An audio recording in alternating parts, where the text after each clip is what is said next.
Hello! Pilipino ka ba? Handa mo bang ipagtanggol ang ating bansa? Handa mo bang ipagtanggol ang ating pagka-Pilipino? Oo, ang kwento natin ngayon ay tungkol sa pagmamahal sa ating karagatan, pagmamahal sa ating teritoryo, pagmamahal sa ating bansa.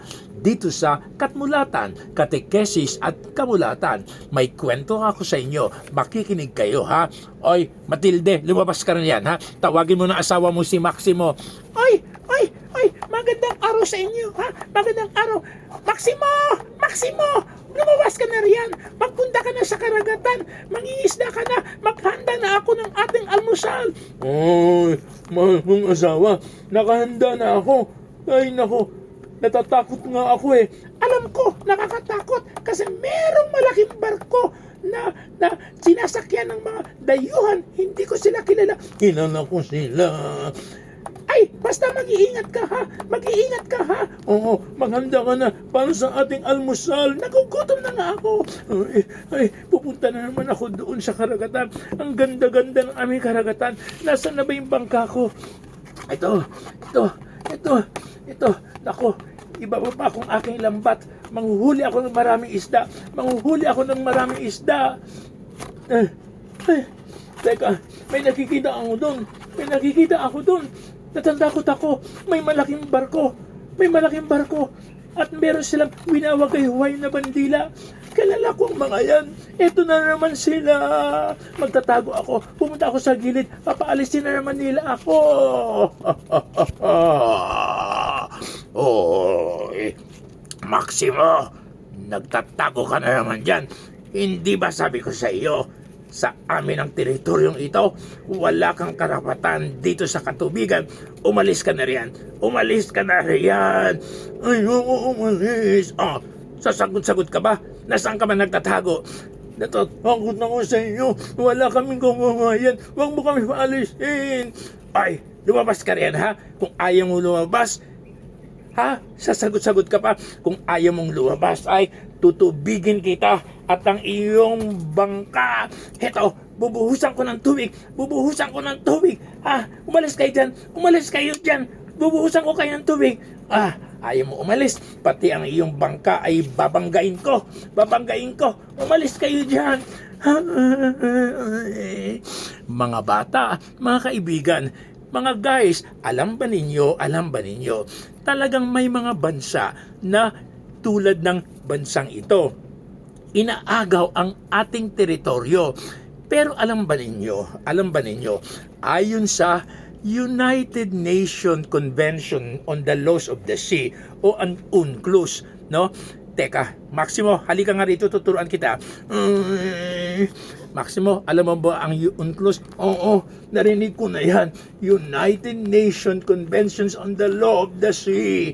Ang ibig sabihin nito, may mga kaibigang mga bansa na nagsama-sama upang sabihin na ang West Philippine Sea, bahagi ng ating teritoryo, bahagi ng Pilipinas, bahagi ng ating katubigan, ay may karapatan tayo doon at hindi ay ang bansang China. Umalis kayo rito.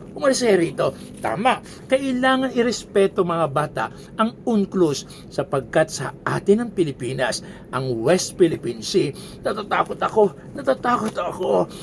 Hay nako Maximo, kahit natatakot ka, kailangan igiid mo.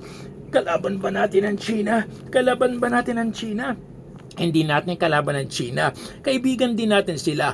Pero ang ayaw natin ay ang kanilang maling patakaran na ayaw irespeto ang napag-usapan, no, sa UNCLOS. Ay, anong gagawin ko? Tinutubig nila tayo. Kailangan tuloy-tuloy ang ating pagtutol kahit tubig-tubigin tayo, kahit banggain mga bangka o may mga eroplano pa sila, kailangan tumutol tayo. Kailangan panindigan natin na atin ang Pilipinas, sa atin ang West Philippine Sea, atin ang Pilipinas.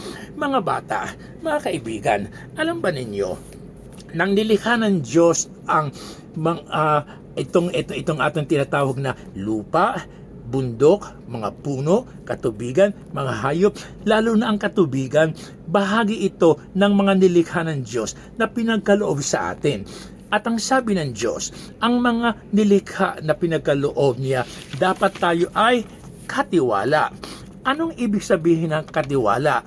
Ang ibig sabihin ng katiwala ay pananagutan natin, paninindigan natin, aalagaan natin ang mga nilikha ng Diyos na pinagkaloob sa atin. Dito sa Pilipinas, ang West Philippine Sea. Pero may mga tao, may mga bansa na inaabuso nila ang kanilang pagiging katiwala. Akala nila lahat-lahat ay sa kanila. Akala nila lahat ay teritoryo nila. Ay, Kuya Hesed, kontra ka na naman sa amin ha. Ay, sa amin yan. Batay sa aming mapa, sa aming kasaysayan, sa amin ang West Philippine Sea. Katubigan namin yan. Hindi. Napag-usapan na sa UNCLOS na hindi ito bahagi ng inyong teritoryo at dapat igalang niyo yan. Ay, kapirasong papel lang yan. Bakit namin igagalang? Sapagkat ito ang napag-usapan at dapat panindigan ninyo at irespeto ninyo ito. Lahat tayo ay katiwala, pero huwag abusuhin ang pagiging katiwala.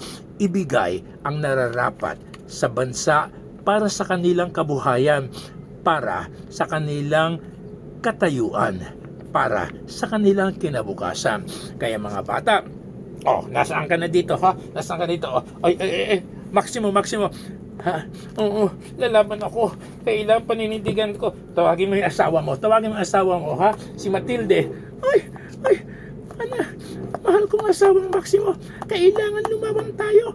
Kahit tubig-tubigin tayo. Kahit banggain ang ating mga sasakyan, ang mga barko, at ang ating mga bangka. Lalaban tayo sapagkat sa atin ang West Philippine Sea. Sa atin ang Pilipinas.